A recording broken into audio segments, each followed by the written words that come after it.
in the air. We are in the back end of the year. Holiday season's a great time. We are excited about this wheel and getting things rolling with the Santa Claus. Critter, roll the tape. Extra, extra butter on the corn for me. Extra, extra butter. I hope they don't charge a fee. But it won't matter anyway. I got a good movie to play. I'm gonna ask my friends to stay extra butter for me. This is episode 33, and per usual, starting in the NFL at the head-to-head, Packers 23, Vikings 6. I'll let you boys take it from there.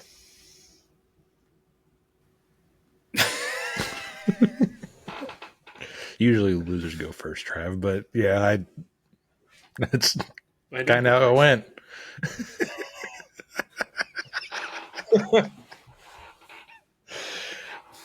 I saw a stat. I can't remember the exact numbers on this, and I don't know what the stat was, but I know it was somewhat along the lines of a quarterback ranking of J.J. McCarthy being, I believe, 861st out of 862 qualified quarterbacks. I don't know what it was. Very big number. Not very high on the list. What do we got to – I mean, what are our initial – just general thoughts about that team? I'm excited to see Max Brosmer on Sunday. Gopher. Is he playing? Yeah, he's probably playing. Watch him ball out. Concussion. It's so hard. Came down with the concussion on the flight home. If you see the hit that he took, it seemed like a concussion-worthy play, but I don't know. It could be nice soft benching. I don't know. It's hard to – like I saw a tweet that's like, if JJ has a concussion, does that mean 9 does too? And like every time I see this, like I get confused because I still don't always correlate JJ to McCarthy. I still think of Justin Jefferson. Oh, yeah. I thought it was some shot at like, oh, if he's not playing, I'm not playing. But more so just now it makes sense that if he actually is.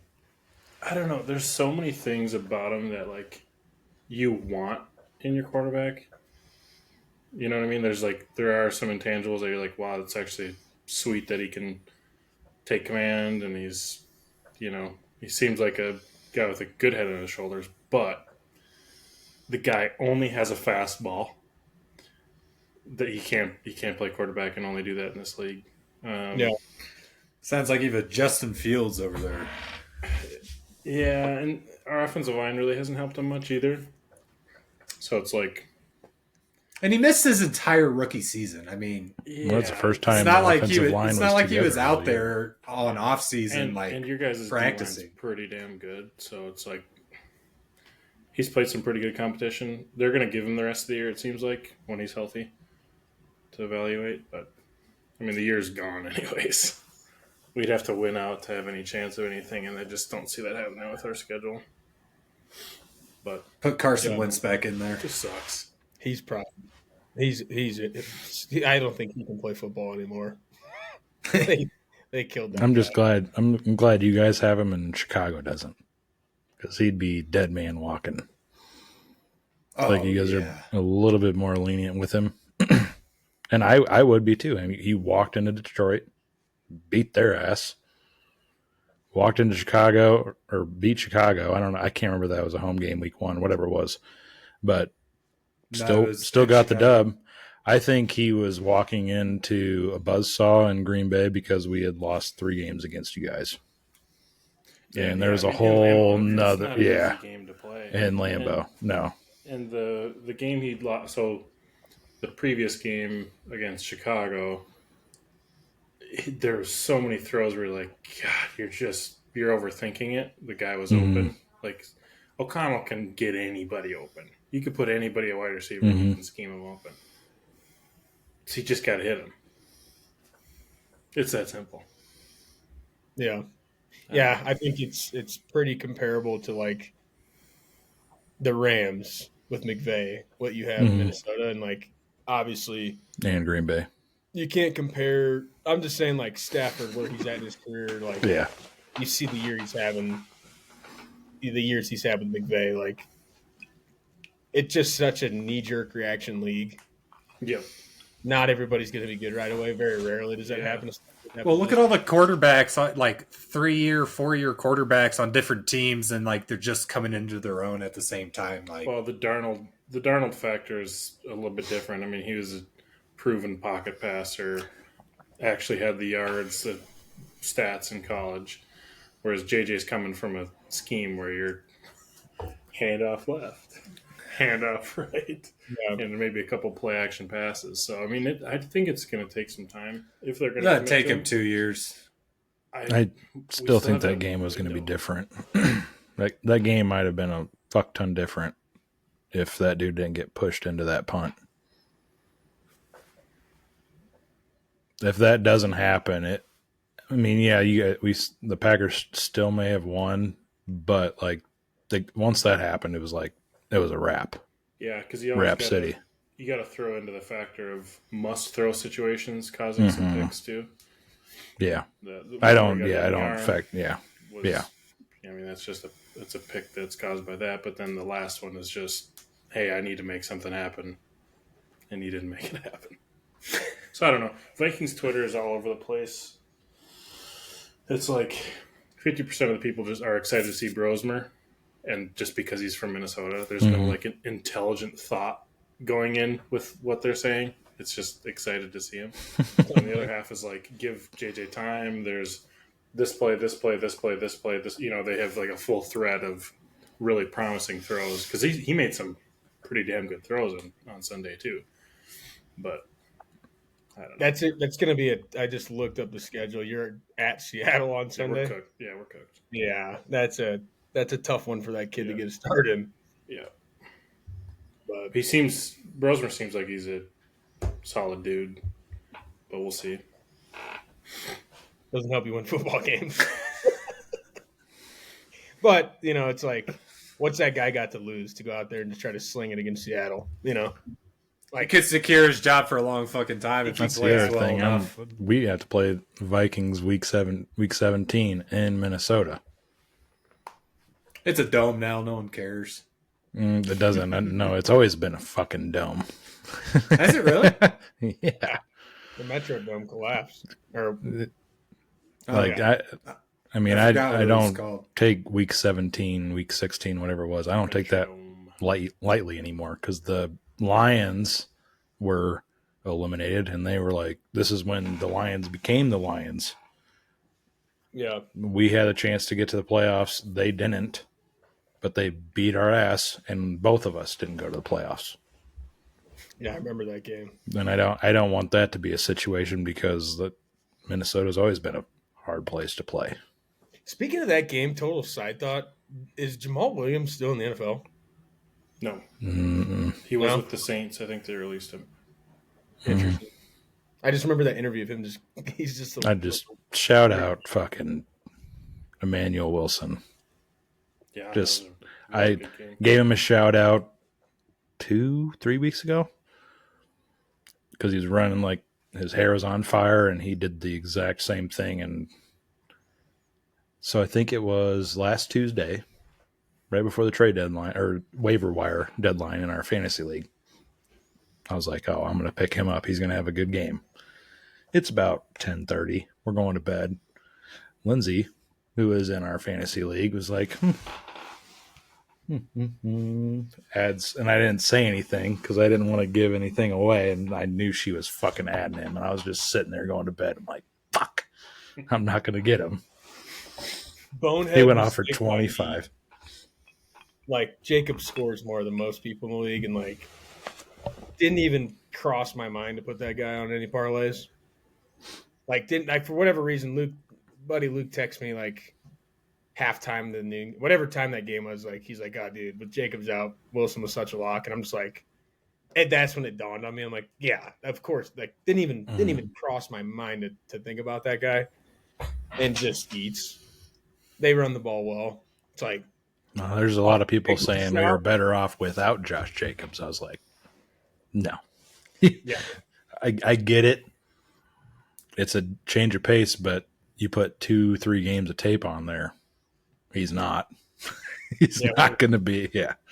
That's creeping into Yeah. Philadelphia as well. Yeah. But I mean, Vikes. You got to play the games to finish the season, but that's a tough position to be in. Green Bay in the outside of the podcast bet, I did pick them to win the North with Trav and Gesse before the season, so I'm really hoping we help ourselves out. We have. I forgot we did that. We have Denver, the Ravens, and then the rest of the NFC North. That's the rest of our schedule. Yeah, which not great. I need you because they're going to try their damnedest, but they basically just have to beat the NFC North and go undefeated. They could go 5-1, but a little worried that a loss in Denver or a loss. I think the Ravens game's at home, but the Ravens are going to be battling themselves. So yeah, we'll see. Well, staying in the NFC North, Bears 31, Steelers 28. The Bears win again. We just keep winning, boys. Fucking get the fuck out of the way. It's really hard not to be hyped on this team right now, understanding what we talked about last week with schedule. And it's just the complete culture shock of Ben Johnson has me rock fucking hard. And we're going to beat you Thursday, or we're going to beat you Friday. And then we're going to beat the Packers. Then we're going to beat the Browns. And we're going to beat the 49ers. And we're going to beat the Lions. And we're going to the Super Bowl. You forget that we have to play you in 2 out of 3 weeks. So you'll lose both of us them. In there. Yeah, you'll lose both. I don't care. I mean, it's hard not to be. I talking my shit now, unless it goes south. But if it goes north, NFC North, fuck you guys. Kid has learned absolutely nothing. Brendan going, Texas is going to the fucking championship. We're winning week 1. We're beating Ohio State. We're going to win the fucking Bourbon Bowl, boys. I go, we're beating Miami. That didn't happen. Yeah, nothing really goes right when we say it on the pod. Mm-hmm. No, this is different. This is destiny. The Vikes are going to lose out. The Pope is a Chicago Bears fan. Lest you forget, we have God on our side. You're going to need a lot more than that, I think, the rest of the season. But, yeah, I mean, 8-3, it's weird. Not much of a synopsis of the game there, but another good win. We probably lose to Rodgers. We also go 8-3. Thank God. We fall to 8-3 as well. If you big picture look at the Eagles season, there's nothing like – it's all fine. Like our 3 losses, 2 divisional games, tough division. A lot of teams don't go undefeated in their division. Comeback loss to the Broncos. Like it's the way we've lost against 2 of these teams that is frustrating. Like up the whole game against Denver, up the whole game, go out at a big lead. It's like I know, and I have learned my lesson. Like we go up 21-0, and I knew like this game will be close if we don't continue to score points. And we lose 24-21. We can't run the football. If we can't run the football, I know this was going to release after Thanksgiving and Black Friday. If we can't run the football at home against Chicago on Black Friday, I think that will be the point where I'm ready to punt. Like, this is the punt game for me. This game against Chicago is the punt game. We have to be able to run the fucking football at some point. And I feel like this is the team to do it against at home. Saquon is finally catching heat from Philly fans. He's avoided it for a year and a little over half a year. Now he's finally starting to get his face in the fan a little bit. I think, to your point, Chris, fans are ready to see Tank get more carries. It happens fast in Philly. And the guy, I mean, he does, I obviously love him. I would never say Tank is going to be the guy over Saquon. He has to lead the league in slip and fall. Like, slips and falls, he has to be number 1 statistically. The guy falls down more than anybody I've ever seen in my life. Well, you better think you're lucky stars you're playing in Philly and not Chicago, because it'd be even fucking worse on that goddamn I know, field. but maybe Dallas is turf. Yeah, I'm just Yeah. just throwing shade at Chicago. But I think he's at a point where he's finally starting to see it come through for Philly. Like he's going to be on a man on a mission on Friday. So we'll see. But like big picture against like 8-3 divisional losses, we've beaten the Rams, we've beaten the Bucks, we beat the Chiefs. Like we've got a lot of good wins. Beat the Lions, beat the Packers. Like Hey, you're missing beat the one team Vikings. out of there. Beat the Vikings.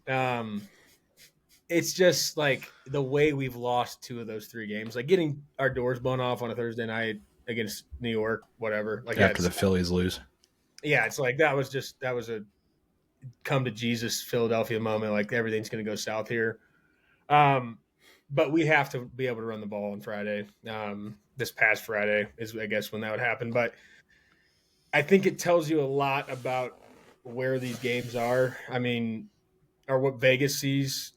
The Bears are 8-3. The Eagles are 8-3. We're 7-point favorites. That's a lot of points for 2 8-3 teams. It's the same spread as the Ravens-Bengals game, which on paper seems to be a lot more of a discrepancy. So I don't know. I don't know if we can beat anybody by a touchdown, but like if we can't run the football, guys, I'm going to punt on the season because something's not right. We can't run, and if you can't run, you can't throw. It's all masking of shitty football. If you're getting successful plays and you can't run, it'll catch up to you. But yeah, I'm expecting a lot out of 26 on the ground on Black Friday, and the Eagles are wearing all black. I'm going fucking +7. I feel like I need to move it one way or the other. I don't know what I'm going to do. Straight numbers. It's got to be a half point. I think I might do 6.5. Send the fucking house on it. We can't beat anybody by a touchdown. I mean, we had one. I think the second time we played the Giants, neither can the Bears. Thank you, Gesse. Yeah, we'll see, but I think the Eagles are in an okay spot. We'll learn a lot this upcoming Friday. Once you take a step back out of the knee-jerk week over weeks, like again, like a lot of quality wins. Defense is still good. We're a little banged up, but schedule lightens up a little bit here towards the back end. Still got Buffalo. Still got the Commanders twice, and the way the season's gone, we'll lose one of those 2 games. But not out frustrated, but I feel like they're fine. Let's calm down on I agree, but let's just wake up. Wake up Saquon. Yeah, great idea. He finally said, yeah. He's like, my big plays have just been non-existent. He's like, he is visibly frustrated, and like I know he has been already, but he's not. I finally felt like he wasn't just doing the Jalen Saquon talk. He finally looked and felt like he was pissed off and like taking accountability. Do you think it's from your OC though? Huh? Do you think it's from your OC though? I mean, I think it's a lot of things. You watch a lot of the. I mean, we can't block anybody, so like. He's talking about OCs. Yeah, I mean, I don't know his name, but I do. I get on the Eagles subreddit and shit, and obviously that's toxic as fuck. Reddit's just toxic as shit. Don't ever go in there as a sports fan. They've wanted Patullo fired since week 1. So yeah, like he's not. I mean, yeah, you can point the finger wherever you want, but we just got to play like killer instinct football, not go up and then fucking hope the defense can hold pussyfoot around and fucking piss it away. And our defense is hurt now, so I mean, like up front we're still fine, but our defensive backfield's banged up, and the guys who started, the starting second corner wasn't great, so he's not playing. I don't think he's in concussion protocol. And then our rookie safety, who's had a promising year, still obviously not quite there yet, broke his ankle on Sunday. So our backup, Sidney Brown, U of I twin brother Chase Brown, will be starting. And if he doesn't get injured by trying to kill somebody, because it's all he does is just throw his body around. Keep Jalen Carter off the sidelines on defensive snaps, because we put our defensive tackle on the sideline and our number 1 corner got a stinger. That stinger, he's out for the game, and he might. I don't know. I haven't heard anything, but Jalen Carter is just as big as that, if not bigger than our defensive tackle. But the scary thing is, like, I was looking into Pro Football Network, Pro Football Focus, like O and D line rankings. The Bears right now, offensive line on, I don't remember this. It wasn't Pro Football Focus, but a very like website. They're the number one offensive line in football. it's amazing how that works, right? Yeah. The Bears finally figured it out after all these years. Our D line is number 6. The Bears, our O line is 15, which is very bad for what we've been when we've been successful. And what's the Packers? I don't even want to know. I know they've been moving. Yeah. They've been moving shit around. But the Bears D line is 30th. So, like, Yeah. hopefully. There it is. Yep. Let's Win one side of the trenches, lose the other. Yeah, we'll see. But yeah, Eagles are fine. But this game is the end of the alliance. It's been an honor. It's been fun. Yeah. I'm glad this game is on Friday and not Thursday. I'll tell you that. Standalone game on Friday. No, I think I'd rather it be on Thursday if I were you guys. No, because I'd start talking shit and being drunk, and it would just probably get out of control. And then the turkey. Or he's talking shit. Yeah. Or he's talking shit. Either one. Brendan never talks shit. In person, like, What? I don't watch many Eagles games with anybody, but like, I had a lot of Broncos fans here when we lost. Like, I don't talk shit like that, like, during the game. It's more so frustrated with my own team. Now, if you started to talk shit on the other side, then I'll get fired up. But Which I would. I mean, yeah. I usually keep it pretty respectful if it is with other people, and more so just pissed off or motherfuck my own team. But we'll see.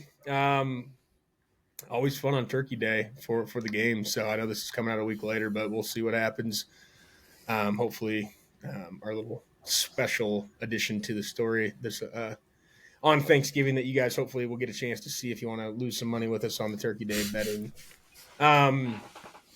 Short week for us. Obviously, had to get some schedules shifted around for Thanksgiving being on Thanksgiving Black Friday being our typical recording time. So recording this a little early. Do you guys have any gears to grind from the short time that we've been away from one another? I have one that I can kick things off with, see if it gets anybody going here. We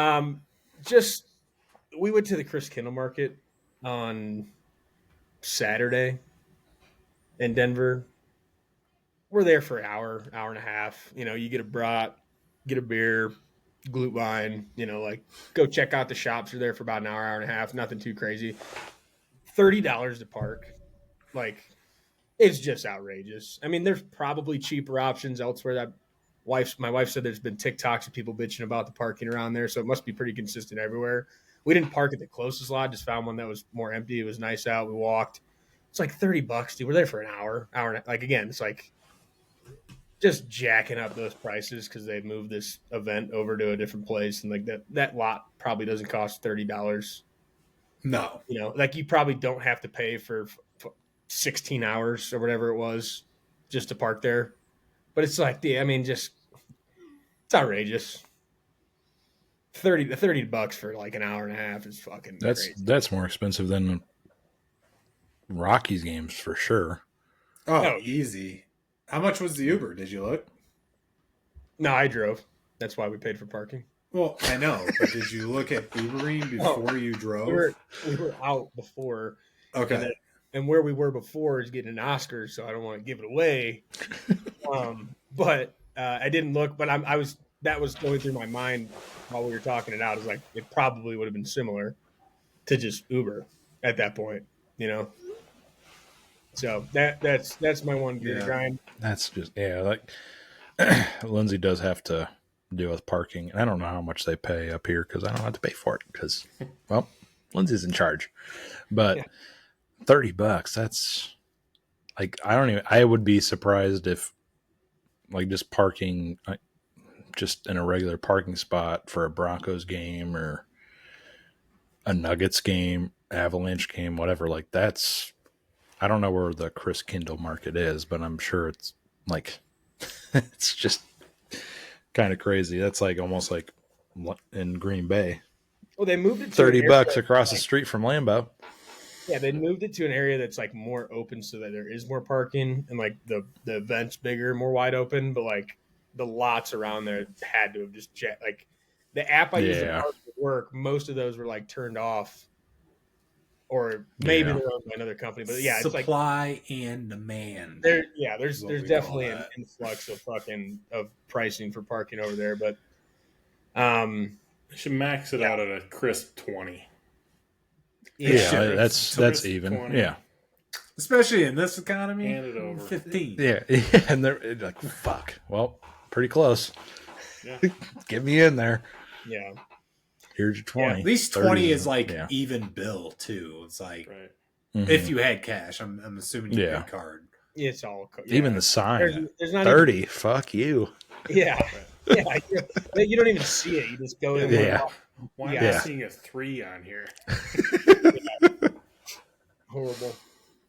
Horrible. The event was all right. I mean, it's always fun. Felt like it took a step back. They kind of boosted the tents for alcohol. So like, I feel like there was like the main white tent and then a couple other places to get a beer or drink. Now there's like 10 of the fucking huts are booze. No shit. So it's like you can get a drink faster, but like the most of the stands Yeah. of like, items to buy feels all like Weak. yeah, it's pretty weak. The food's great, the lockies are great, the beer and the glute line's always good. Walking around quick, nice something to do, but they boosted the booze and pulled back. I feel like on vendors. So I saw you guys went to the St. Nick's store. yeah, that'll be my Oscar to give out. Fuck. We'll talk about the St. Nick's store as well. Fucking okay. Sorry. Anybody have a gear? Any other gears out there? You can start with it. I don't have a gear. No, yeah, go ahead. I the only did not gear think I that would was your have- Oscar. That's funny. The only Because gear I look would at that have- store January through fucking December every time I come over. Yeah, we're gonna get there. Crit. Hold your horses. No, he's going. Oh, you have a gear, huh? Sorry. I was gonna say not really, but like when shit just doesn't fucking work. Like we got an elevator at work and it's not working, and now the other one is being used by the construction guys. So we have one elevator for a shit ton of people, and it's slow as shit. And it's just like, come on. I mean, I could not agree more. When things don't work, it does suck. Especially when it's a first world problem. Like, Yeah. Yeah. Dude. When it's very convenient and doesn't work, it grinds my gears. Like self-service, like just Yeah. just the worst. My house has no signal for my phone. So I have to be on Wi-Fi like in my immediate But neighborhood. you're on T-Mobile. I am on T-Mobile, but this is a fucking dead zone, just exactly where I happen to live. 3 minutes in either direction, I'm out. You I know, can just see Starlink. you like a T-Mobile commercial, and it's like America's just lit up, and you're like, yeah, you see this one spot right here? Yeah. That's where I live. that's why they say Let's hit up- 99%. Hit up, Yeah. hit up Elon for that Starlink. Fuck. But yeah, anytime my Wi-Fi or like power goes out, I can't fucking do anything. No service. It's terrible. Yeah, shit not working. Definitely a good gear. Literally. Glad we waited. That's a good one. Yeah, Oscar, St. Nick's, one of the biggest Christmas stores in the country, I think. It better be. Open year round. So yeah, we've lived close to it for the last 4 years. Never It's been in Colorado? There. Yeah, oh yeah. I've Mhm. never heard of this place. Oh yeah. I drive by it every time I go to Brennan's in the summer. It's like St. Yeah. Nick's. It's Yep. Santa Claus standing on the fucking doorstep. Yeah, so it's this Christmas store that like it doesn't look the size of it from Santa, like the main drag. So where we live, we decided we're gonna go over there. And we don't have it's like on the we can access the frontage road without having to go on the main highway, which is nice. We're really close to it now. Mhm. I'm pulling up to this place. It is fucking packed, dude. Like the whole frontage road, people are parked up and down the road, like walking in and out. We go down, we park. You walk in, there's like 22 rooms of ornaments It's deep as shit. Like every tree that's in there has a sign on the top of it that tells you the theme of the ornaments on the tree. So like you've got the room that's different countries. You've got the designer. You've got the kids section. You've got like uh, religious. Like yeah. So I got a picture over there on that Saint Nick's wreath on the far right. Stood in there, got a little photo. Look at cousin Eddie here in this picture. Oh yeah. But like I could have gone in there as like somebody that, piece of candy. Like I could have walked out there with like 15 ornaments easily. Like I got a Ted Lasso ornament and a Xbox controller. There's like, you got chili cheese dogs in there. You got, this movie, that movie, this TV show. They've sell like the Christmas villages. So like Nightmare Before Christmas has their own village. You got the Harry Potter village. You got the old school, like probably the ones that are probably discontinued in there. Like bows and you name it. You go downstairs, there's just a shit ton of trees and wreaths and like these Christmas lights and like it is a massive store.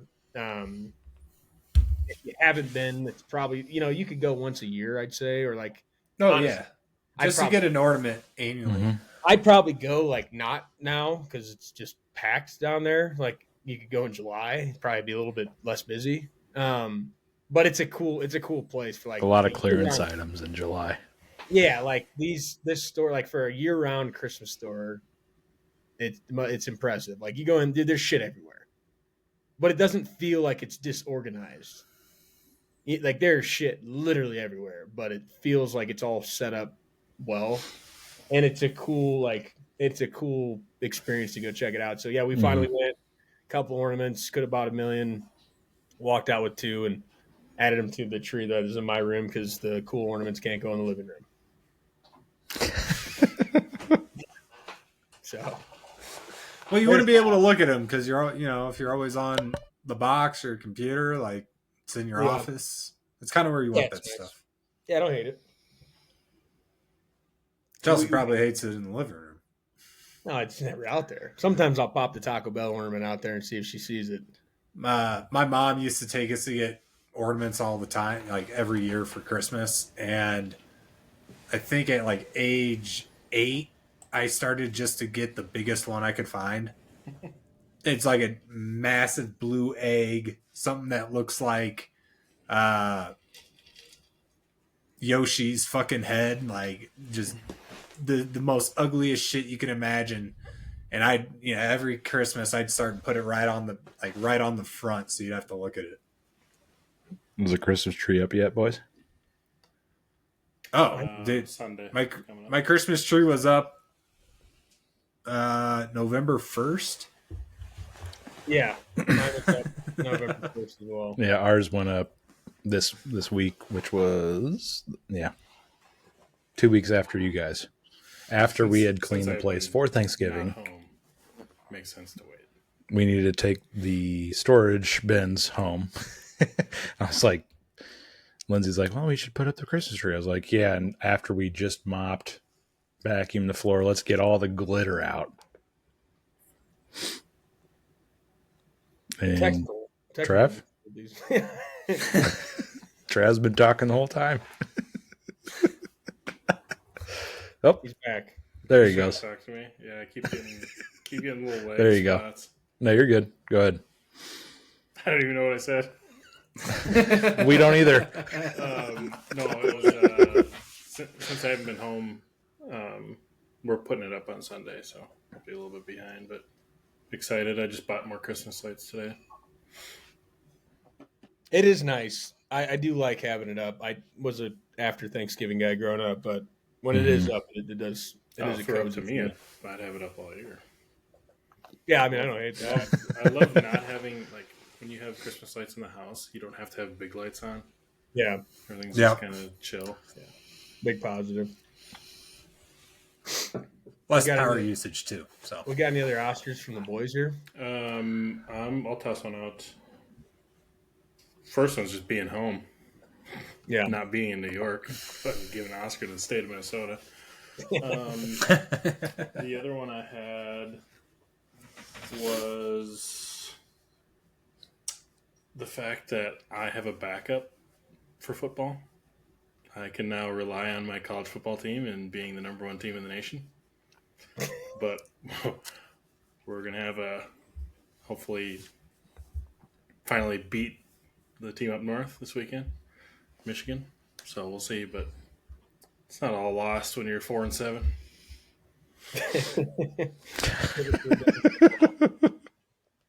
Yeah. I don't. You gotta get my- something out there. His gear to grind was things not working, and he doesn't have an Oscar. Yeah. Oscar will go to the Chicago Bears. How about that? Has provided me 2 consecutive sessions of 4 wins to give me joy. I don't know how else you would say next that. crit, what but- do you got? Yeah, well, you could have left me alone. My Oscar has nothing to Could've do left with me alone. football. I guess it's just this whole week in general. Thanksgiving, I think it's a top. Like, Christmas obviously is Christmas, but I do love me some fucking Thanksgiving. Like, getting together with family. Now that I got my little Traeger, whatnot, say what you want.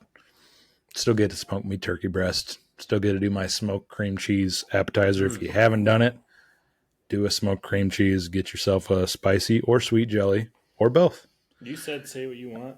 I'm going to say I want some of that. Well,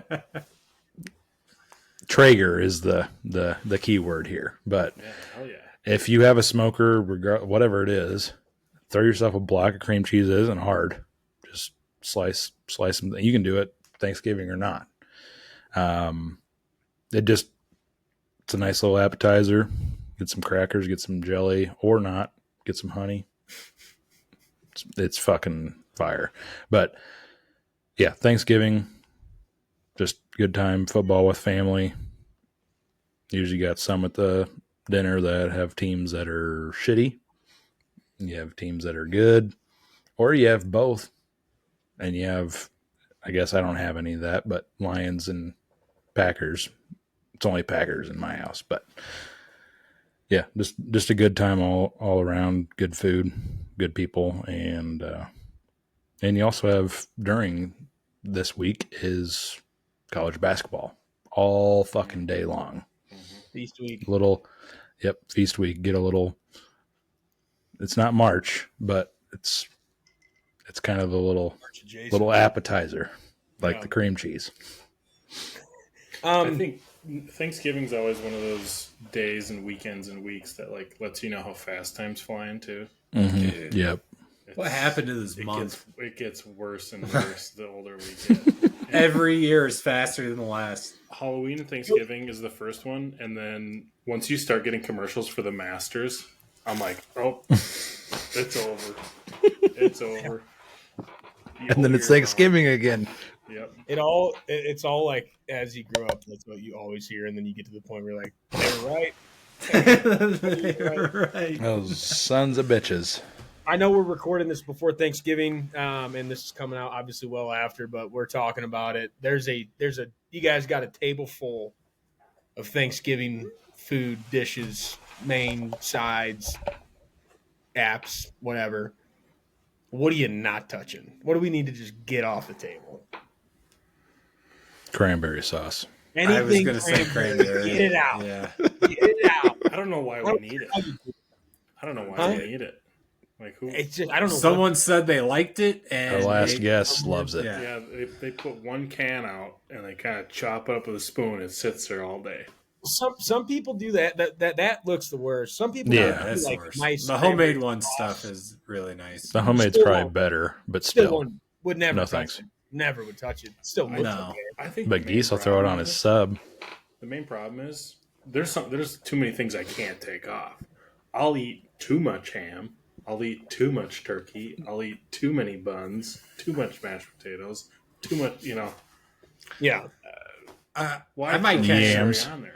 Get this Yeah. shit. Sweet potatoes or yams, I'm out on. Yep, I'm out on sweet potatoes. Not my I am Not to say they're not good, just not Huge. me. Huge sweet potato guy. But as a kid, yams. The word yams is like I'm out. Yeah. Huge sweet potato guy nowadays. You Sweet can do potato them right. fries with honey at the Nook. Yeah, Book I it. think yams. I don't know what yams. Yeah, I'm are. okay with fries. Yep. Yams have to be. I don't know.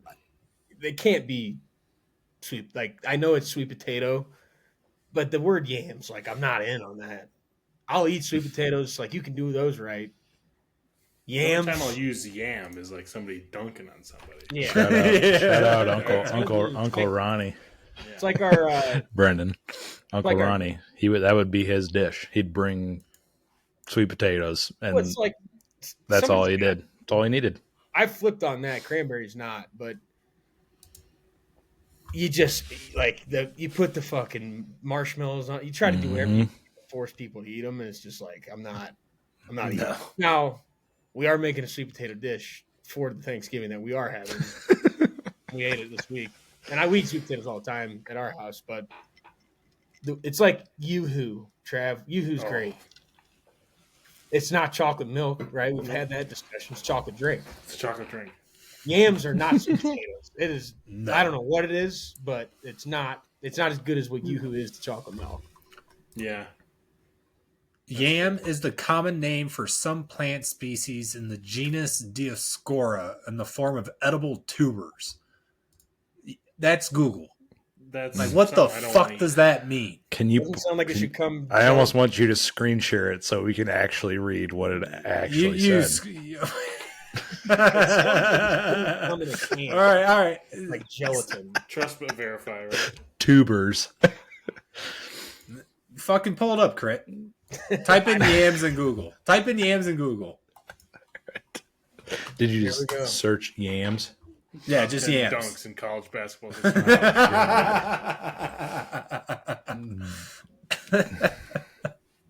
Candied yams. I looked up something different. Literally. Made from Dioscorrea. Dioscorrea? Yeah. It's what better you're just to reading. power through it. Yep. Yeah, this is over. Refer to the orange fleshed sweet potato. No, scroll down. Go to the jelly. No, filled where's the can? Yeah, that's see? Yours doesn't show the little Where's picture on Rotten the Tomatoes side. rating Yeah, on Get off the yams? AI stuff. That's I thought that's what you were reading. The first part of it. Hang on, I'll just fucking. All right, it's over. No, yams stink. no. See, I have innocence to prove. Okay, what Yams. percentage? Right here. Percentage are we? That sentence right there. Starchy tubers. So is yam the category that sweet potatoes would fall in? Then I have no seems idea. like that would be the Like discourse. square rectangle type argument. Yeah. Like a sweet potato is a yam, but a yam can't be Like a sweet potato. what are those called? I'm already No, going. here we go. Here's your AI overview, Gesse.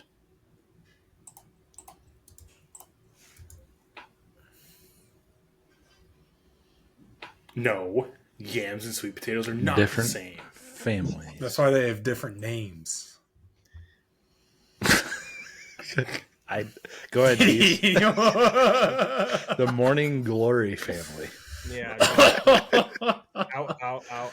out on that. All right, so beyond yams and sweet potatoes, give me a percentage of what Oh. you guys like versus each other. What percentage Yams more? and cranberry.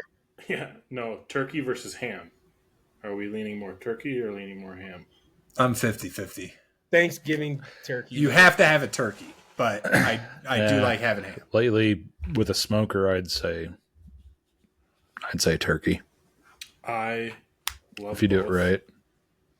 but a good like honey ham, just slap that on a Hawaiian sweet Hawaiian roll. Oh, fuck yeah. A Yeah. little butter on there. I am Dip not a that. Hawaiian roll Dip. guy. That's a tough I need to Tough have- argument. I'm not a Hawaiian roll guy. Like if you're making sliders, that's different. But like just to eat a Hawaiian roll, Yeah, no. miss me with that shit. I might get up and leave. Can't You go. guys are never invited. Oh, That's I'm out. those are fighting words. Yeah, not a Hawaiian roll guy. Traffic just gets the 50-pack. We need to throw that clip up on a poll and let's see what happens. I think that's just ham crazy is talk. ham's just you don't want to mess up a holiday meal to me. Turkey is easy to mess up. So Christmas ham, Thanksgiving turkey. Christmas, yep. Yeah, that is true. But I do like having ham and turkey. My dad always gets ham on Christmas, but he left them out just in the driveway, essentially. And the dog got into it last year. So We got McDonald's instead. I don't know where that came from, but yeah, I was just thinking of the ham. Well, I hope everybody had a happy Thanksgiving. We will report back 2 weeks from now. I guess you'll be hearing what we did have, what we maybe newly found shouldn't be at our table, or should be. Maybe something new. Gesse, as we get ready to move into the new series, you said you had a movie that you watched that you wanted to Bro, I finally watched K-pop Demon Hunters twice in a day. Oh, yeah. That movie fucks. I knew that was going to be the exact. As like an anime fan, like just that type of I think it's Spider-Man into the multiverse, something like that. Yeah. Where it's that same type of animation. Awesome. Music, incredible. And the fighting of the demons and shit like that was dope as fuck. Like it deserves all the praise. Breakdown. What are I know what K-pop is. Like is it its own like anime series turned into a movie? Is it? Yeah, I think it's just a Netflix original. K-pop is just Korean pop, right? Oh yeah, yeah. K-pop is just Korean pop, but K-pop Demon Hunters, I think, is just a Netflix original that they fucking did great job on. I don't know. It's a girl band that are demon hunters, and they're trying to save the city, save the world from demons, expel them, and the demons come up with their own boy band to steal the fans. So it's a head-to-head. Yeah, and the music is what K-pop protects the human realm from the demon realm. So Yeah. they are just going off, I need to dive into this. dancing, this is like a fucking like a series fighting. that I needed to know more about. Nah, dude, it's hour 39 minutes, bro. You're in, you're out. It's basically just a music video of all the songs. Like it's fucking sick. Yeah, it's awesome. Again, there's good plot and everything. Like it's good. Soundtrack went platinum. I think they're gonna do talks. I think of making another one. Yeah, that's a sequel waiting to happen, dude. Most watched movie of all time on Netflix. It's been in the top 10 for fucking I don't know how long since it came out. Probably. That's wild. Yeah, it's top tier. It is doing hella numbers. Yeah, it was like number 8 yesterday when I was looking through, so it's still there. Yeah. Glad you watched it. Glad you thought the same. Yeah. Lexi been listening to the soundtrack to everything. We listened to the soundtrack on the way to the grocery store.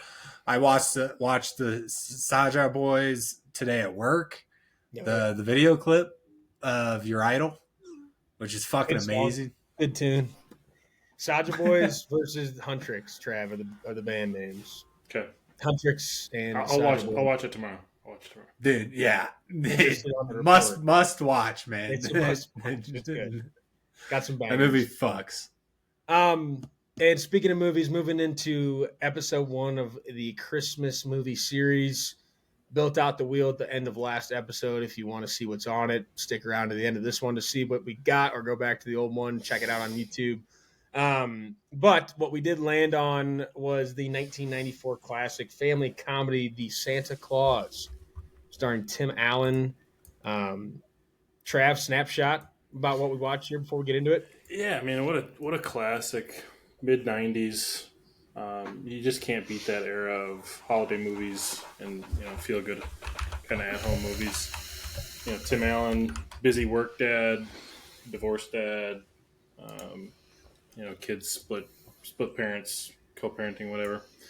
and just the magic of Santa Claus kind of overtakes the whole movie. So I don't know, kind of dive into the whole turn of you kind of be a little bit of a Scrooge, and then you end up being Santa Claus. It's pretty sick. But love the animation. I think one of my favorite parts of the movie was the animation of just either the elves, the looking back at the reindeer in '94. Like they'd pass today. Yeah, I liked it. It holds up really well. Geese, give it to me. Oh, buddy. Classic Christmas movie. I mean, this movie is obviously what set Tim Allen off on a. How many of these are there? Is there 4? I know there's at least 3. Yeah, I know there's at least 3, but I think there is only 3. But I mean, like, you want classic Christmas movie, this is it. And the fact is that, like, there's more into it of nothing that is explained. Santa, the original Santa, just disappears, which then fuels all the online theories about what's going on, how the elves knew, like, we're following Scott Calvin around when he was a kid. Like, there's so much lore into this. I will always watch this at Christmas time. Yeah, I think I wrote down like just about as bare bone classic Christmas movie as you can have. Like, I think the premise is the Santa Claus is cool. I think it is very straightforward. It's about as classic as it gets, like you said. Not a whole lot for me that I think is to it. Very just 90-minute Christmas movie, fits the mold of everything else that we watch. Like, it's good. Is it one of my favorite Christmas movies of all time? Probably not. Yeah. We've gotten, I think, more, obviously, it's 30 years ago. More advanced, like, different things, even in early 2000s, but like bare bones, if you want a quick Christmas movie to watch, if you haven't seen it, like, not bad, but for me, it's not a top tier Christmas movie of all time. I love Tim Allen. Mm-hmm. I liked a lot of the acting. I think we watch a lot of movies that, surprisingly enough, the kid actors do a really, really good job. It just is very bare bone, classic 90-minute. Yeah, Christmas. I would agree. It is bare bone. It is this to that to this, and we're done. Do you think the sequels ruined your thoughts? I can't remember them. Yeah. I'm interested to go. Okay, I didn't know. Like, I feel like for Lexi me, told I me think the sequels kind of like best, but yeah, I would agree with that because if it was standalone, like what's the Christmas second Vacation one, or some shit, like I don't know why. Like, after watching it, there's no reason to make a second one. So the fact there's 2 more is like. I think the second one he gets Mrs. Claus or some shit, and then the third one is easy story to continue. I don't think there needs to be more. Yeah, the second one he has to get a Mrs. Claus, which is kind of weird in and of itself. And then the third one is the robot Santa Claus. Yep. I think just it being the first one and like the magic of him turning into it will always be its own thing. Mm-hmm. Like, it's hard to compare to the others, but well, the fact that it was the first movie for us, like, it worked out really well. Yeah. Mm-hmm. Like, there's a lot more options. I know Christmas is more of a, I think I said this last week, but like a thinner category of like more, kind of the bubble we're in, as opposed to Halloween, when you've got actual Halloween and then horror and movies that are around Halloween. Yeah. Like, Christmas is more of a definitive category. So there's going to be more like it. I just think there will be more depth in something else we see, or like a little more to it, more meat on the bone. Yeah, this is just a good feel-good classic Christmas movie. Mm-hmm. Well, and I like how because this is the first one, you get to see his transformation, especially like he gets fat overnight, goes into the office. Everyone's like, "Dude, what the hell?" And then goes to the doctor. So you get all that backstory, and so like just relating to just being almost like a regular person thrown into this situation, I think is what like really makes it just connect. There's a handful of little cheeky things, like if you're watching it with your kids. Like, there's enough for the adult to at least chuckle a little bit, and then like for the kids, it's just like, oh wow, he's becoming Santa Claus, you know. But I think you have to keep a first movie like this a little more bare bones back in the '90s, just because of like I'm sure it wasn't that big of a budget right away with Disney even in the '90s. I mean, yeah, Tim Allen's I don't know how big was Tim Allen in '94. This is his first, you know, holiday movie or whatever, but the setup, Home Improvement, I think was already going maybe for a couple years, but the setup for more movies, I think, was the play, and I think they played into it well while keeping it kind of chill. The Tropical Snow and Comedy's Dirtiest Dozen were in 1988. He then did Santa Claus. Well, because he did a little bit of stand up. I'm guessing that was the Comedy's Dirty Dozen. Yeah, something like that. But yeah, Santa Claus, Toy Story. Oh yeah, Toy Story. Galaxy Quest. When was Home Improvement was 91 to 99. So yeah, he wasn't really doing movies. Yeah. I don't know. I just think of, oh. Yeah. What age do you think this movie was made for? Those are the questions I had while watching it. What age group do you think this movie was made for, like specifically? Not necessarily that it was, but yeah, I think to what point you already made, like even being 94, I don't know what. I mean, I think it's really everyone, because I think they, like you said, Disney's always done a pretty good job of like keeping the adults engaged, sneaking in the adult phrases. Yeah. But I think if you had like a 5 or 6 year old, they would still be intrigued. But there's a bigger portion of it that they wouldn't get. So I'm leaning more towards like 9 to like 12 would be like I would say high school, like teenage. Like I don't think that's necessarily the age group. I think that's getting a little too old. Yeah. Like, who cares about this shit? You know. Young to a point where you like can understand Santa, right? Like, and really get the Christmas spirit going, and like you're milking. I mean, the whole shebang of Santa, the milking cookies, and I would say that's kind of the age group, is having a real understanding. Because I think as you get older, then that's where this movie can draw you back into, like where you start to lose belief.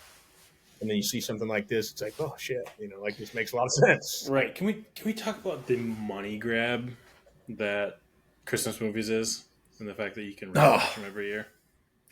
Yeah. It's just like the gift that keeps on giving. He's got that cheat code just unlocked. Printing money. She doesn't even have to do shit, man. And she gets a commercial about coming back every single Carrie year. Underwood.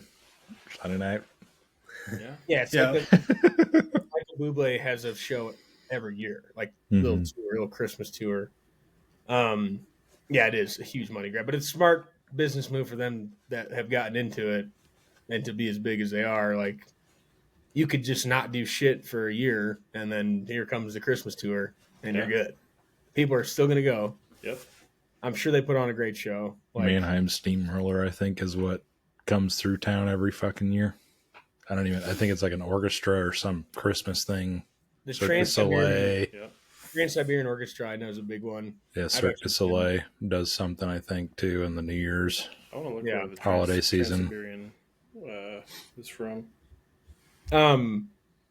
Into the movie, I mean, going back to just kind of bare bones, felt like, and this could be, and maybe this is a question for you guys, like, it could just be a story, not the Santa Claus part of it, and like that part of the story, but like the family dynamic, you know, dad's busy, divorced parents, kid, you know, it's like, it felt like we've probably overplayed that scenario 1,000 times. So that watching it again is probably like, okay, very skeleton, like typical kind of build up to what we're going to get, you know, like what the actual movie is about. Yeah, and it also has a different feel if you've been involved in that too. Yeah, absolutely. It'll draw you in to watch it again. Yeah. Yeah, and we also had our resident scumbag that we've been having, Neil. Just a horrible guy. Hey, I wish he had more lines. I wish he did. Neil, I did not Just realize. to hate on him more. Yeah. I did not realize that he is in Fast Times of Ridgemont High. Yeah, I'm saying. Yeah, I know. I was trying to remember his name in that, but he's one of the main characters, and then just to see him, and that's like a super goof movie, and then see him in a Christmas movie, you're like, just kind of, what the fuck? And his stupid fucking sweaters. Yeah, oh yeah. That's a good touch, though. But his chemistry with Tim Allen is perfect for this. It is pretty good. He just is a huge scumbag. We've been getting a lot of those, and he was that was like one of the first things I thought of was like, here's our token scumbag of the movie. Stepdad. Yeah. Neil. Stepdad trying to fucking be a nice guy. Yeah, especially like when they first interact and he's honking. Like, dude, fuck off. Like, Yeah. Yeah. And he's like, Charlie's what, like five or Right. 6? And he's like, he's the guy that's telling him that he's silly to believe in Santa. Like, come on, dude. I called bullshit when he was like, I was 3. Like, get the fuck out of here. Okay, when did you guys stop believing in Santa? Could you put a year on it? 6 or 7? No. 2045? I don't know. Yeah. Not real. What the fuck? This is news to me. Okay, well, fuck me then. Yeah. No idea. Didn't know people stopped. I don't know. Gotta believe in something these days. Did you watch the movie? It's Tim Allen. Fuck it. That's Tim Allen. He hasn't died yet. Yeah, It's also not Tim Allen. It's Scott Calvin. Scott Calvin. It's Santa Claus, actually. SC, Santa Claus. All right, never mind. Thought that'd been a fun discussion. Nope. It wasn't. Ruined everybody's fucking lives. What Just was- like Neil. It sounds like that's what the belief was. As soon as you don't get the one you ask for, it's when the belief Yeah. dies. There was one when I think I was like 6, where I like slept out on the couch. Like, I'll get him. I'll get his ass. You know, like still believe today. And I ended up waking up in my bedroom. I'm like, God damn it, he got me again. Oh man. I slept on the couch after I was in high school, my first shoulder surgery, and I'd wake up and they were there, and I'm like, how the fuck? And, like, I didn't wake up. You kind of go like, wait a minute. Yeah. Wait a minute here. Like, I was here the whole time. I didn't hear Those anything. milk and cookies are gone. Yeah, What's going on? crazy. Fucking carrots for reindeer gone. Still getting it done. I mean, I'm 30, and the guy's still doing a good job. I don't know. But to go back to my point, the kid actor, I thought Charlie's actor did an awesome job. I mean, the quote early on when he's like telling Scott, his dad, like seems kind of babyish to me to believe in that. It's like I was like, holy shit, this That's a kid. stone cold. That's a stone Every cold time I killer watch line these right movies, there. when kids are in these movies, like I always think like, God, kid's beyond his years. Yeah. Yeah. This is just Neil talking, but like, why are we telling a 5-6-year-old kid like, hey, buddy, that's time's up. Santa's not real. Yeah. Like, that guy. Scumbag. What a great word. And Scott Calvin calling him Dr. Pinhead was also good line. Doc, I don't want to get into it because I don't really care, but like the people that like him, and you see this a lot of like when they introduce themselves as doctors and then somebody else is like, oh, he's a dentist, or like, oh, he's a psychiatrist. I earned that title. What a shot. Yeah, just a stab at him. It's like, technically, you are a doctor.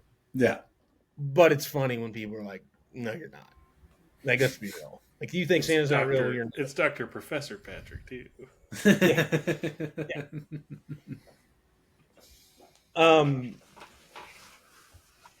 The night felt a little lackluster with going to Denny's. Like the quick American institution. burn the turkey. You're in there. It's all these just single dads with their kids at Denny's. Dude. It was kind of funny. They're out of everything. Yeah. One. Can I have chocolate milk? We're out.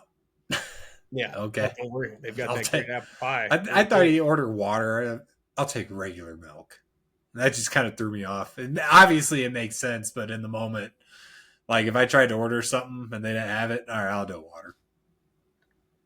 Yeah, I don't know if I'd pivot that way. Like he did. He's like, what do you ask for? Like, I don't know what Scott asked for, but some eggnog. Yeah, 2 glasses of eggnog. He's like, I don't like eggnog. It's like, we're out. That's okay. We're out. Decaf. Yeah, decaf. Goes back to the coffee, but yeah, the Denny's being out, everything tough. But just like, and again, that's not the point of the story. I mean, it's like showing into their lives, but it just that night just kind of felt not like rushed, kind of like nothing. And then You're right into it. But it's still You burn the turkey? Though. It's a realistic scenario. You know what I mean? I'll say this: it felt like outside the turkey on fire, they had quite the meal they could have eaten outside the turkey. I don't know if we needed to punt and go to Denny's. Yeah, I mean, I don't know if that stuff looked that good either. Like, Yeah, I mean, birds you burning. could have brushed that, fire extinguisher not stuff off. yeah, right. Take the skin off and just eat that thing. Some of it would have been fine, I'm sure. But I do agree that like it was so maybe not a criticism, but it was so quick in the beginning that Charlie almost comes off like a brat a little bit because you don't know the backstory of all the bad shit that Scott has done. They tell you a little bit about it, but then you're just kind of thrust into it for 10 minutes. And then, then he's fucking around with some guy on his roof. Yeah, all we got was we got the quick, like, he's driving home and he's stuck in traffic. Like, you saw that part of him. 3-car pileup. Yeah, it's like you saw that aspect of it, so they gave you that. But, yeah, there wasn't much else. But there wasn't enough in there for me to be like, man, this guy, like, obviously, yeah, he's a dick. But nothing to make me feel the way I felt towards Neil. Right. Yeah. Like there is nothing to portray him as like really bad. Like sure he was dealing with his own shit, neglecting his son, but they didn't show anything that gave me like a super bad reaction. And I think it's because it's a Christmas movie. Oh too. yeah. Okay. I wasn't saying that. No, I know. I would just we just what? Just hanging around. It's like we can't break this one down as much as we can some other ones. I know. But I agree, it was just like a quick snapshot. Now we're into the Santa Claus because Charlie wakes him up, goes outside, he's like, that's when Scott was like, that's not Santa, dude. Like someone's on the somebody's on the roof. Stay inside. You know how to call 911. yeah, 911. Like, good point. And then Santa falls off, and then he gets the card, and that's where the Santa Claus comes in. Got to put on the suit, then the reindeer will know what to do.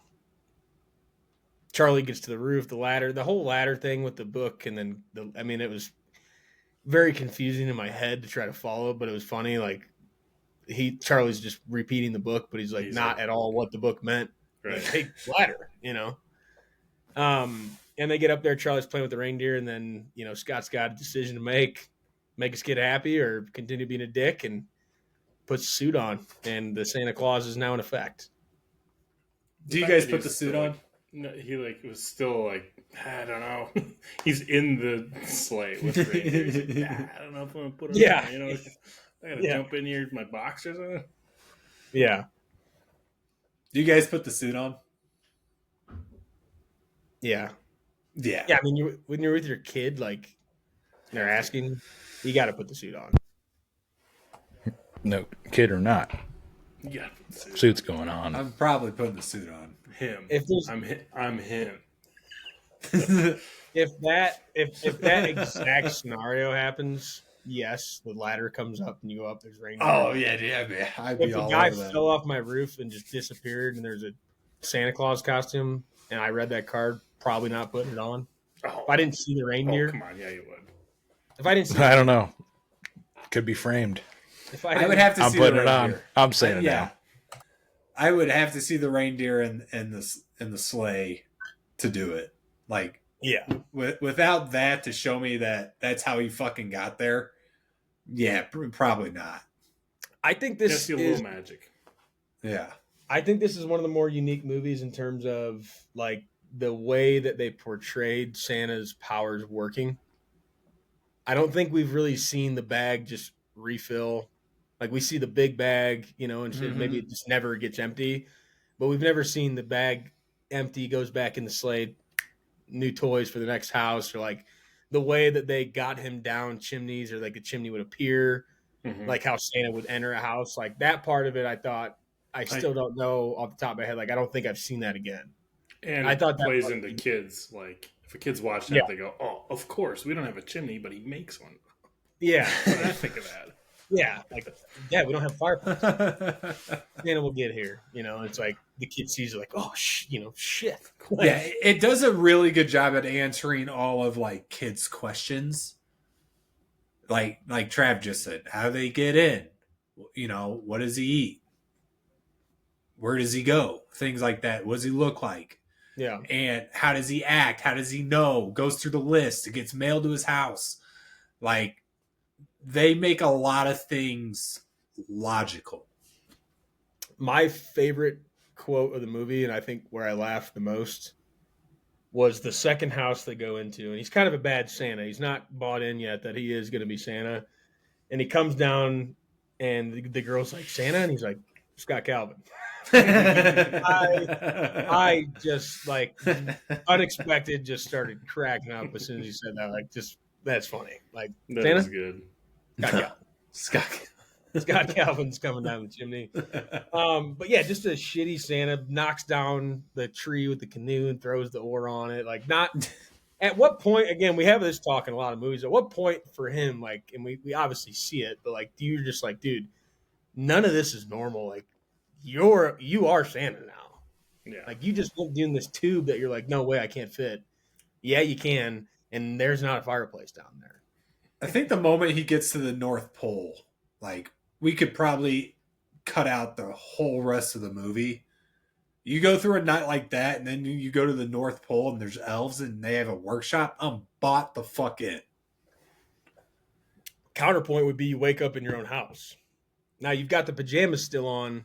Yeah, that's But a good when you wake point. up in your own house, you're like, that's when as an adult, like clicking, like, did that You all just had a fucking episode, bro.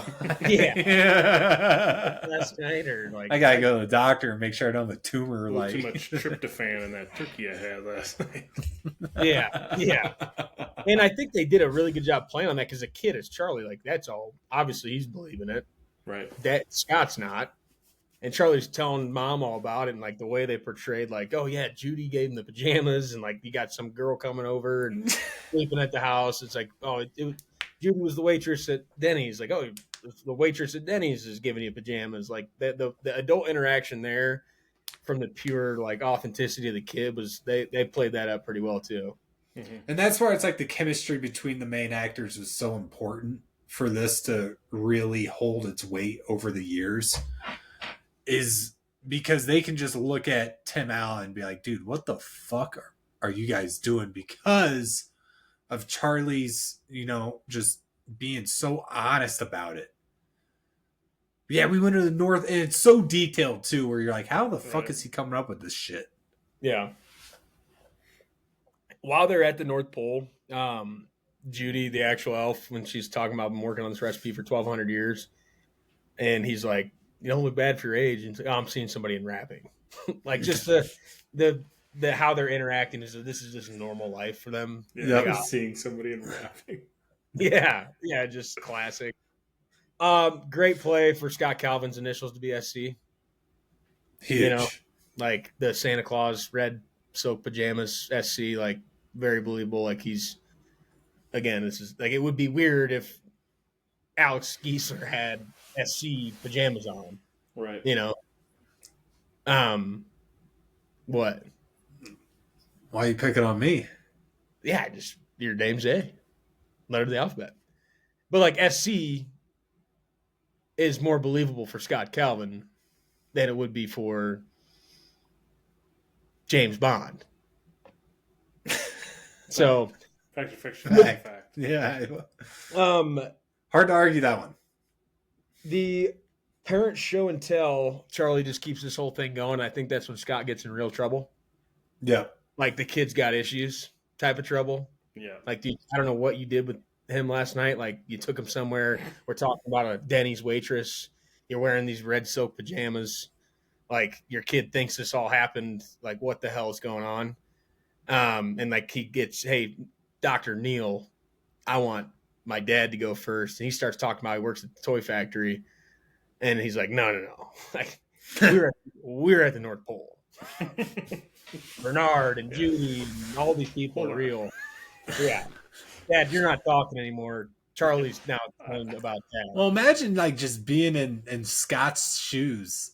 Like you were shitting your pants right now. No, guys, like we went there. Like, oh fuck.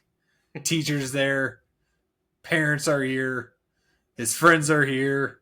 You're in school. Like, god damn it. Yeah, you would be like praying Fucked. for him to Yeah. just shut the hell up. Like, dude, you gotta stop talking. And that makes it look even worse. Yeah. Yeah. But, like, but yeah, the fact that is all this- the parents are there. Yeah. Like, is this code for something? Like what? Oh, This yeah. kid- today, if that started happening, no good. No. And Neil saying, "May I speak? I am a doctor." Like when they're getting to the principal's office or whatever. Like, dude, you hope you never sit in the situation. Everybody's lives are different, but like a mom and a stepmom or a dad and a stepdad's relationship, like that one in particular that they're portraying, like, dude, the amount of just pent up anger you probably have at this guy. It's like, you're ruining my kid's belief in Santa. You're, coming at me, trying to be kind of me to my kids. Like, I haven't done anything wrong.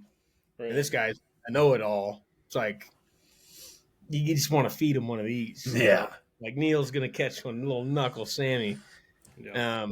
Doesn't, but you got to think. He could have. And also, to your point, Geese, like, coming into that meeting after what just happened in the classroom, you're already fired up. Oh yeah. And then you got Dr. Neil. Can I speak? I'm a doctor. Like, dude, I will. I would have snapped. I would snap, dude. Oh. Shut the fuck up. Like, Yeah, he's the worst. And really, like, Charlie's just all in. There's nothing like Scott has to tell him, like, I'm not saying that didn't happen. He saw what And he saw. 10 toes down from Scott, though, to try to keep even when he wanted to tell him Santa's not real, he just didn't. He couldn't do it. He just changed it to, like, we got to keep this a secret. Respect out of that. Oh yeah.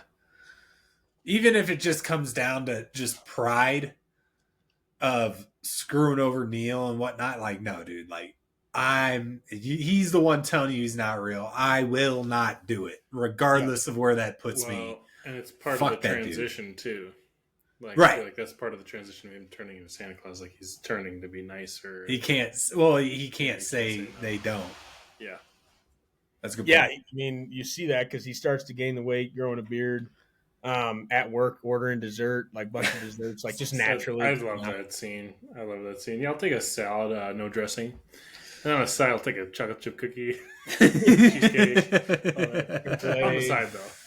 Yeah. No, Caesar salad, no dressing. That would be Scooping horrible. out the last bit of fudge. Yeah. Yeah.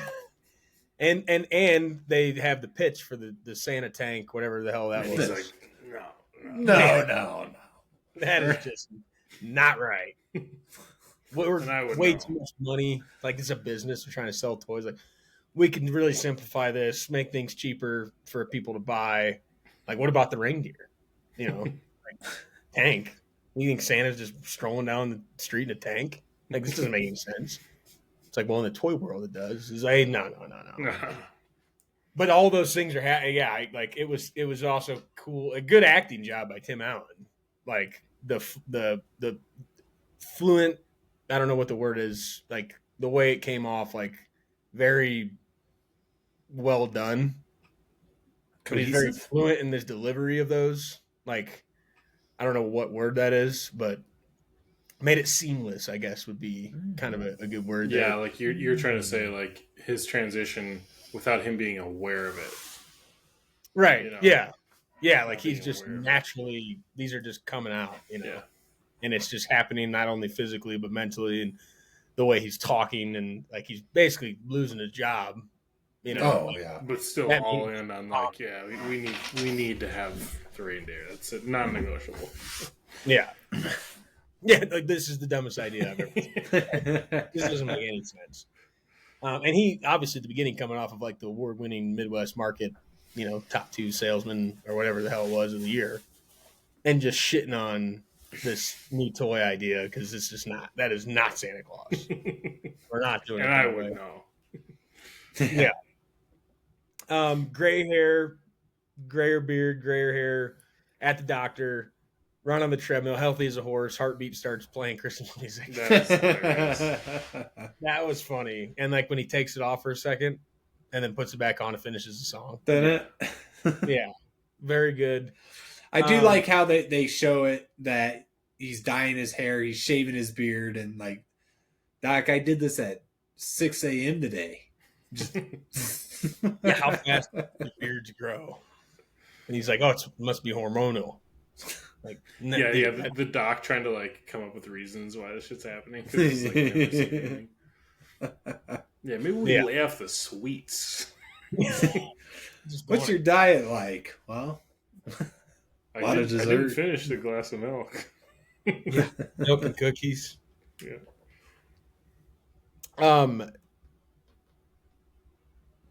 I don't know. Neil gives his card for mental health. Did he give that to Scott? That's a note I Yeah. have. I feel like everything Neil did I wrote down, and just because it pissed me off. But the so, big if you ever you need to talk to someone, here's my card. yeah. As if. No chance. Out of anybody you go find to talk to. Big package delivery kind of sets the tone there. The naughty or nice list. Thought we could have gone into a little bit more of that, but I felt like him walking down the street because they just said you'll know. You'll just know. Like, and he's oh, naughty, nice. Oh, Veronica, really nice. Another good kid. In adult. your dreams. Yeah. A kid adult line there for the adults to catch and the kids to get, Yeah. But just felt like the naughty or nice list could have been a little bit cooler. Yeah, I feel like they could have done like a montage of it where it's like he's starting, he's like, I don't know, and, like struggling a little bit at first, and then by the end of it, he's just, flying. Yeah, they didn't even really show necessarily a list. It was more just him noticing. They opened one box. I mean, yeah. What were the boxes just like essentially a report card on a human being? Because they weren't presents, right? No, the boxes I thought were just the naughty or nice list, like all just of them. That many of the That's how I took it. They did only open one, but it's like just list the names. Like that's how big it is. Of all the people, all the people. And that's why it's like 7 billion people on there. Right. And it's like that's why you do it in the North Pole so they don't have to ship that shit. There's 3 truckloads of that to deliver that shit. And probably like realistically would have been more if it was representative of 7 billion people, it would have been a lot more trucks. Right. But like, I think it was literally like just lists of people's names. And he just checks it. Yeah. They showed more of that just out in public when he was just walking by people. Right. Actually, the list itself. And that's where I agree with you because it's kind of separated. You see the list and then you find out how, like, oh, he sees them. Oh, he can tell who's naughty, who's nice. But those two parts don't interact. No, not really at all. Shaving and dyeing his hair and just morphs back. Just really the full transformation of Santa is in full effect here. And then Mom and Neil just trying to take away the visitation rights. Gets a little heartfelt. Gets a little heartfelt there. But you get it from their point huh? of view. You get it from their point of view. Yeah, and that's the thing is like it makes sense from the outside perspective of like, dude, what the fuck is going on? And it doesn't help that when Scott does get there and Charlie's like, "We're good, Dad." Like I told him all about the North Pole. That's when your stomach kind of drops. You're like, and you know that's what he did too. Yeah. And like that's not what like Charlie innocent. That is exactly what I should have done because he's not lying. To the adult mind, like the dad's he's a cuckoo. He's off the cuckoo. Like guy's nuts. Take it away. And he does, and he loses the visitations by the court order. And that's you get I guess if there's an emotional again, if you're watching this from a perspective of being through something similar, obviously not the Santa Claus part, but the family situation, different lens. But just at a high level, like the real probably only emotional connection, which I always look for in a movie. I think that adds another in the 5-star ranking I do on Letterboxd. If there's not emotional connection whatsoever, no matter the movie, I feel like that gains a 0.5 star for me. It's like you have a kids movie like this, you have a Christmas movie, and you still get something like that. I always appreciate, I always notice, and I felt like that scene in that moment was kind of when we got that. I would agree. And then the snow globe works for Scott. When he shows up, at I can't remember the mom's name. I just keep calling. I wrote down Mom every time, Mom and Neil. Laura. Laura Miller. Laura. Yep. That makes sense. I do remember the traffic scene when he's talking to Laura. He's going to be late. But shows up and the snow globe works for him. Bernard magically appears and they essentially just kidnap Charlie. Just lost the court. They could have avoided probably a lot of mishaps in this movie had they just not kidnapped the kid. But hey, when you're Santa, they let you get away with that. And what are you supposed to do? Yeah, like if this was real and you were Santa and your kid's like, I want to go with you, you're going to take him. Yeah. You're gonna loved the police lineup of all the Santas. Dude, they just start bagging guys off the street and shit. Yeah. Every Santa's getting arrested. What do you think? Like, kids are like, don't take him. And that the cop knows that she knows what he looks like. And I love that they still had a black guy in there. That's right. It might be him. I don't know. Yeah, everybody's just getting picked up off the street. All the Santa Clauses out there. Anybody that's ringing the bell for Salvation Army is getting popped, dude. Yeah, yeah, and of course none of them are him. But yeah, kidnap Charlie. We're back at the North Pole. The anti-fire suit. I don't know if we needed that. Very funny, and also if you noticed in that scene when he got melted, literally melted, the face the suit does nothing. Yeah, like he's not safe in that suit. Well, they didn't use it, right? He walked out in it. Yeah, he was. In it. Yeah, he walked out in it. They like, walked out in it, but like, I don't think he got into a fire with it. No, and like that's not the point. That part. Like, his face is melted. Yeah, like that suit doesn't work. It protected his body, but the Santa's face that they burned was just completely. Oh yeah, in his hands. Yeah, it's like, and he's Santa, so like he's magical powers. I think he's probably gonna be okay without the suit. Kind of felt like an unnecessary addition. Yeah. Kind of. I think you're just trying to make it cool in a sense, where it's all the upgrades and the tech, and you get. XM radio on the fucking sleigh now. I like the scene that it was like the cops getting ready to go out hunting, and then Santa walks out with the elves in the fire suit, and then it just rolls into "Give me all your loving." It's like, just here we go, baby. Cops versus Santa Claus. Yep. Classic matchup. Yeah, like. It's always the fucking cops, dude. Like those guys are the worst. It's gonna ruin Christmas. You know, this is actually Santa Claus. But a great tune. Got to give a shout out to a great tune. Just an all-time tune. Scott and Charlie take off. He gets back to the little girl that he's introduced himself as Scott Calvin, and she's like, "You're fatter this year." And he's like drinking the milk, and this is sour. And kids, honestly, Santa was a prick to her last year, and she remembers she's lactose intolerant, wanted to get him some better milk. You know, didn't touch it last year, but you know he's just horrible the year before, and she's still like, "Oh, I'm gonna figure out how to make Santa like me a little more."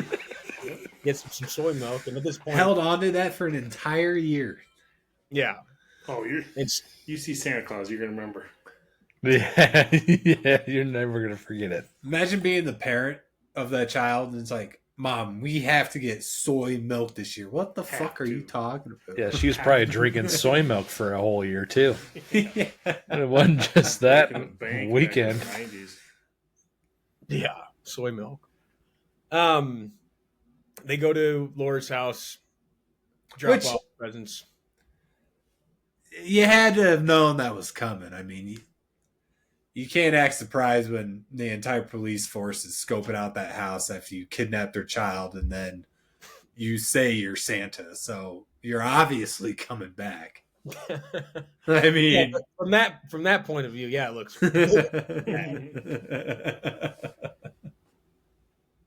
After being court ordered to not see your kid, yeah, you know. Yeah, but who looks worse?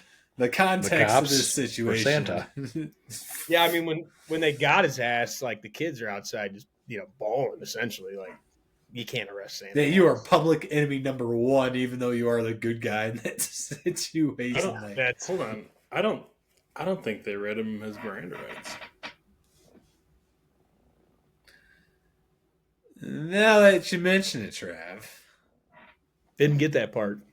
Makes you think. Makes you think. I think he could have probably finessed his way out of that situation. Shout out Illinois.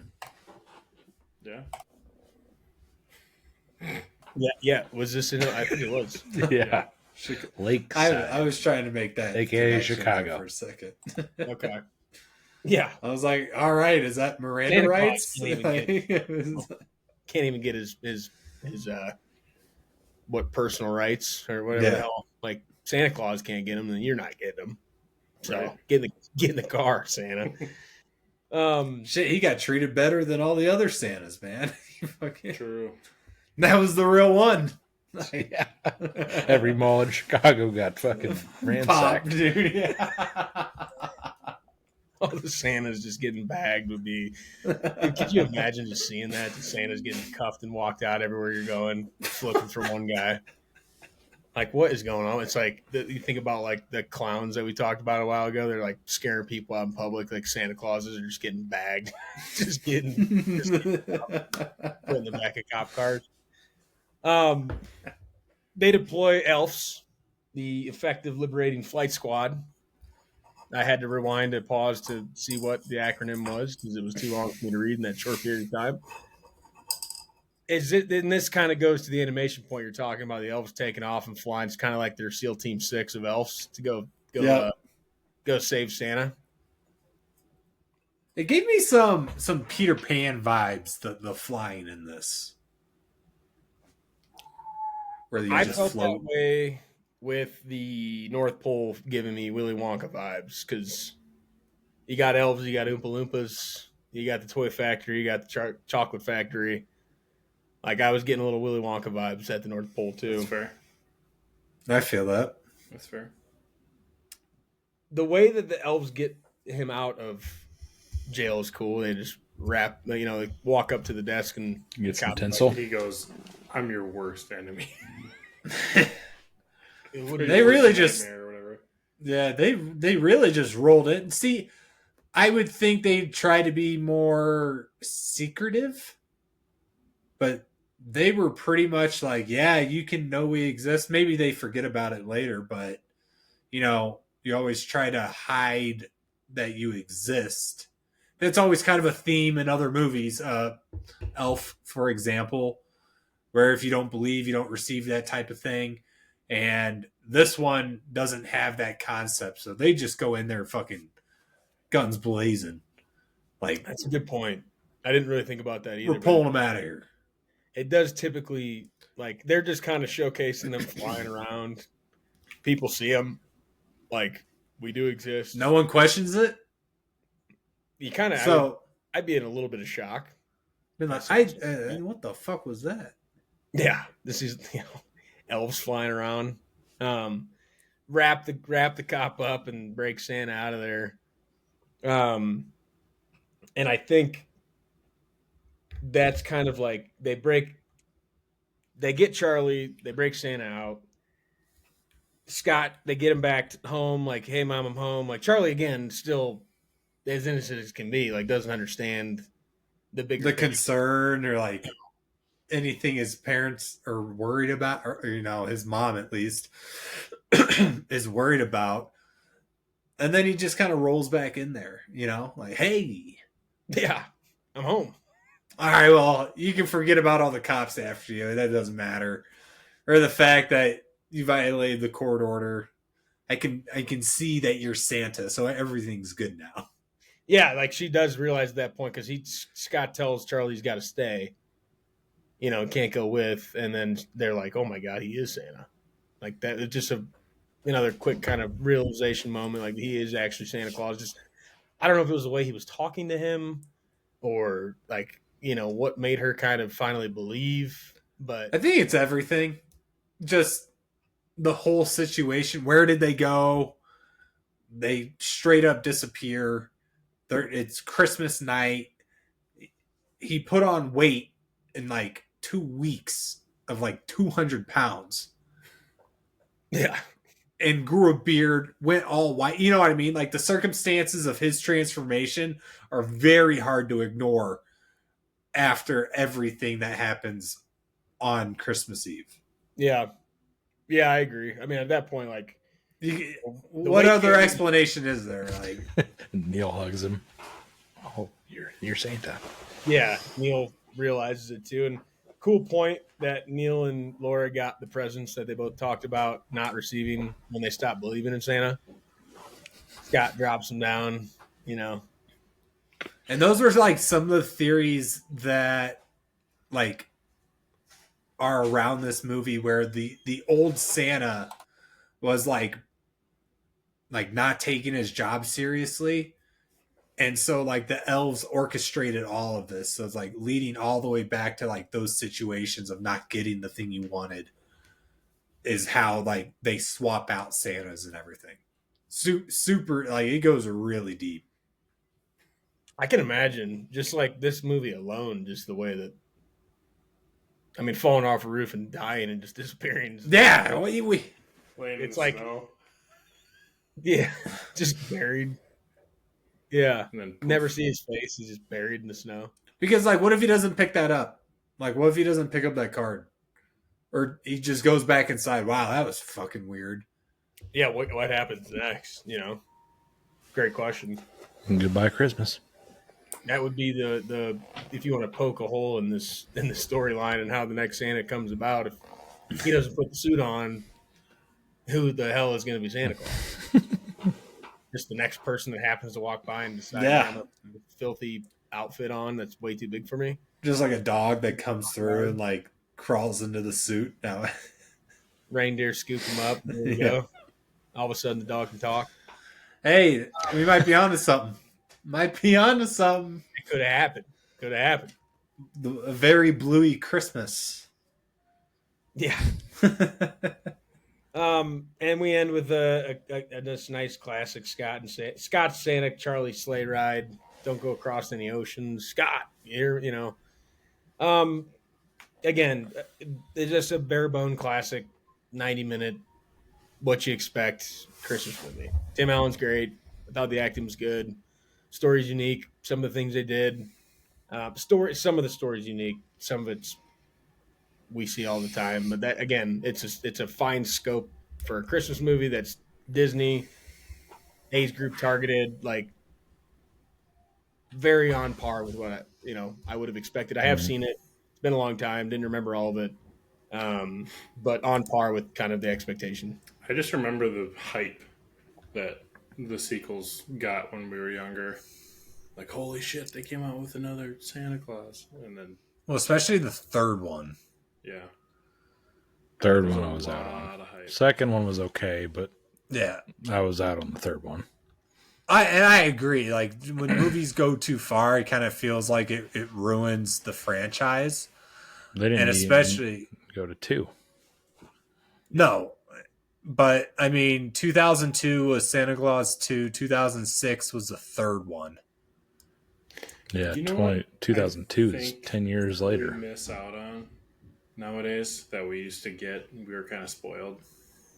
When the only previews you got were either at the movies or like before you're watching a DVD or something, you're like, "Oh shit, that looks fire." You know, Yeah. like that's the only time you get to see when the next movie's coming out. And now it's like instant. You get to see. Well, I don't know. Like that made I you think watch more movies. I feel like that, Mm-hmm. and I think I've been running into that with like going to the movies a lot more. You see the same preview 1,000 times, mm-hmm.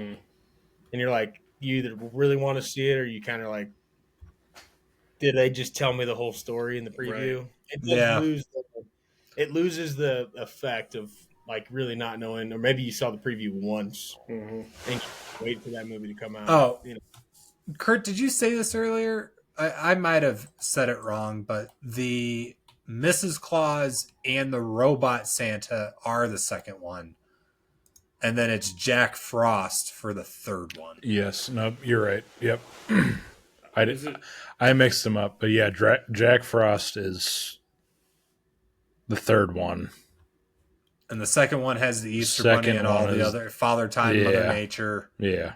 That Is it- one. Okay. Is it crazy of me to think that Gesse is just about to drop a yam and sweet potato fact? Yeah. In the ether? Is that weird of me to think that was going to happen, or is that? I thought it was going to be something that we like either had just said or something that had nothing. Well, that's to do with why I couldn't remember if we almost got there. Because I could not remember if you remember- we said that Did I say earlier. if a yam? Give me a was yam. sweet potato? What was it again? What was that Out of word? left field. Yeah. Uh, But yeah, good movie.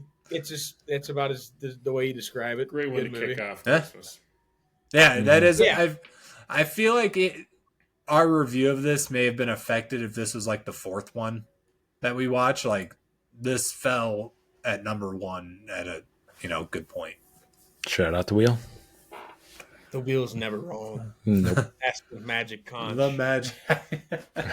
Yeah. Excited to see what's next. I love Christmas movies. I don't think I'll dog one. We'll see. But Did we? this get was the rest of a mine good on the wheel, good Brendan? number one. Good. Good movie. But without further ado, we go into the wheel for episode number 2. Are we voting a movie off, gentlemen? Hold on, I feel like we have cut to. out for a little bit. Did we? I feel like we give Trav the voting off Did we privileges get a little bit. any of mine on there, Brendan? Mm-hmm. I think half of them. Okay, I saw your text after, cool with me. If you got, a but couple, if it's I fine go with me. back, Do you I need say we to run it. blow up? I do Yeah. say we run it because how do we These are all justify good. getting rid of any of these? Mhm. They're all good. it wouldn't be in the Christmas spirit to eliminate. Yeah, I agree. Yeah, that's right. I'm gonna predict we get OG Grinch. The OG Grinch. Critter, you would be number 2 on the list here. I'm gonna go Serendipity. I hope so. Me too. I'm gonna go with Jack Frost. I was thinking I about would not hate that either. I like Only that because I movie a said lot. it earlier, and I do like the movie. I was thinking about that movie at the end of talking about this one, and I'm like, this would be very similar to what we just watched, but not really. If Polar Express wasn't on the knob right now, I would have guessed it, but I feel like it has bad vibes since it's on the knob right now. You know what I mean? I don't hate that idea. You know? It's fair. I do change the time that it spins too. Yeah, but it's still like on the ticker. It's still Yeah. like it's already like it's you there. can't- That was a red 20. Can't You argue wouldn't be that. betting on it. Yeah. I'll tell you that. I'm gonna go with 4 Christmases and shake things up a little bit here. Ooh. Best of luck, gentlemen. We can't lose when it's the Christmas wheel. We got a long timer on this shit. one. I don't even see my movie. It's coming back around. Oof. No, Oh. get there. Let's go. Keep going. Nope. It might- Oh.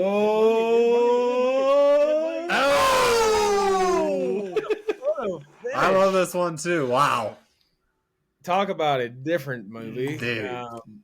8 Crazy Nights with Adam Sandler. Love that. That was a spin and a half, man. If you don't watch the video, you might want to go check out the wheel spin on YouTube or Spotify, wherever you can get the video access, because that was a nail biter finish there. I remember to bring this up during wheel time. An idea for future wheels to put out to the pod world, that each of us come up with our own wheel, and we wheel to figure out whose wheel gets selected each week. Just an idea. For I think one of I think lot of that's a good wheels. idea for. I mean, that's you got to come up with 20 movies, but at the same time, like there's gonna be like we aren't like from January to shit, basically October. We're gonna have a lot of leeway could be anything. for geese. Oh, sorry. No, yeah. It's like that. Yeah, I'm just saying it's not a bad idea to throw that out there, because like we're gonna need some topics for sure. And I think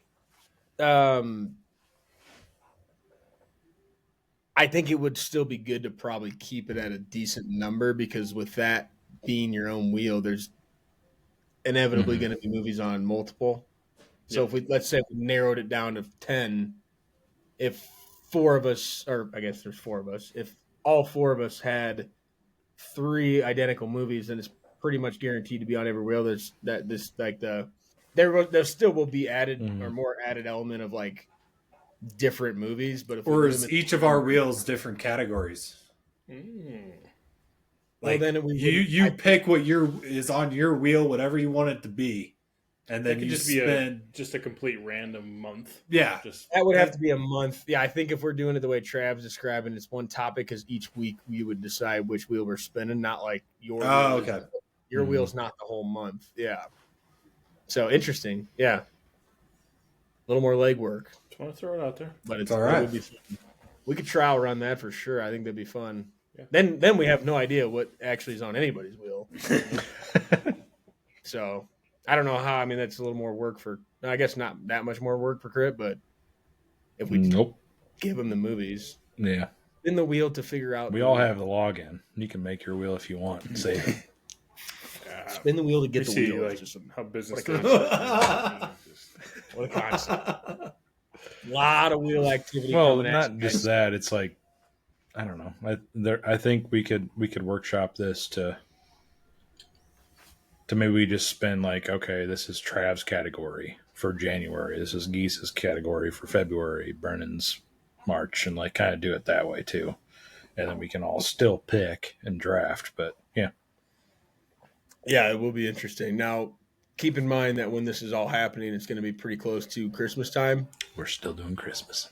So if we're doing it, we'll have to make sure remember pretty early on to make sure we can come up with the list. But Christmas movie number 1 in the books. Christmas movie number 2 coming up. 8 Crazy Nights with Adam Sandler, animated movie. Kept it off the Sandler wheel specifically for Christmas time, and we got it. The wheel never steers us in the wrong direction. So definitely getting a little bit of a mix up from the Santa Claus over to the 8 Crazy Nights. A little bit, probably a different rating on the movie, I would say, that we'll have here as we head into number 2. But getting the Christmas spirit, Santa Claus, great kickoff. 8 Crazy Nights going to take us in a different direction.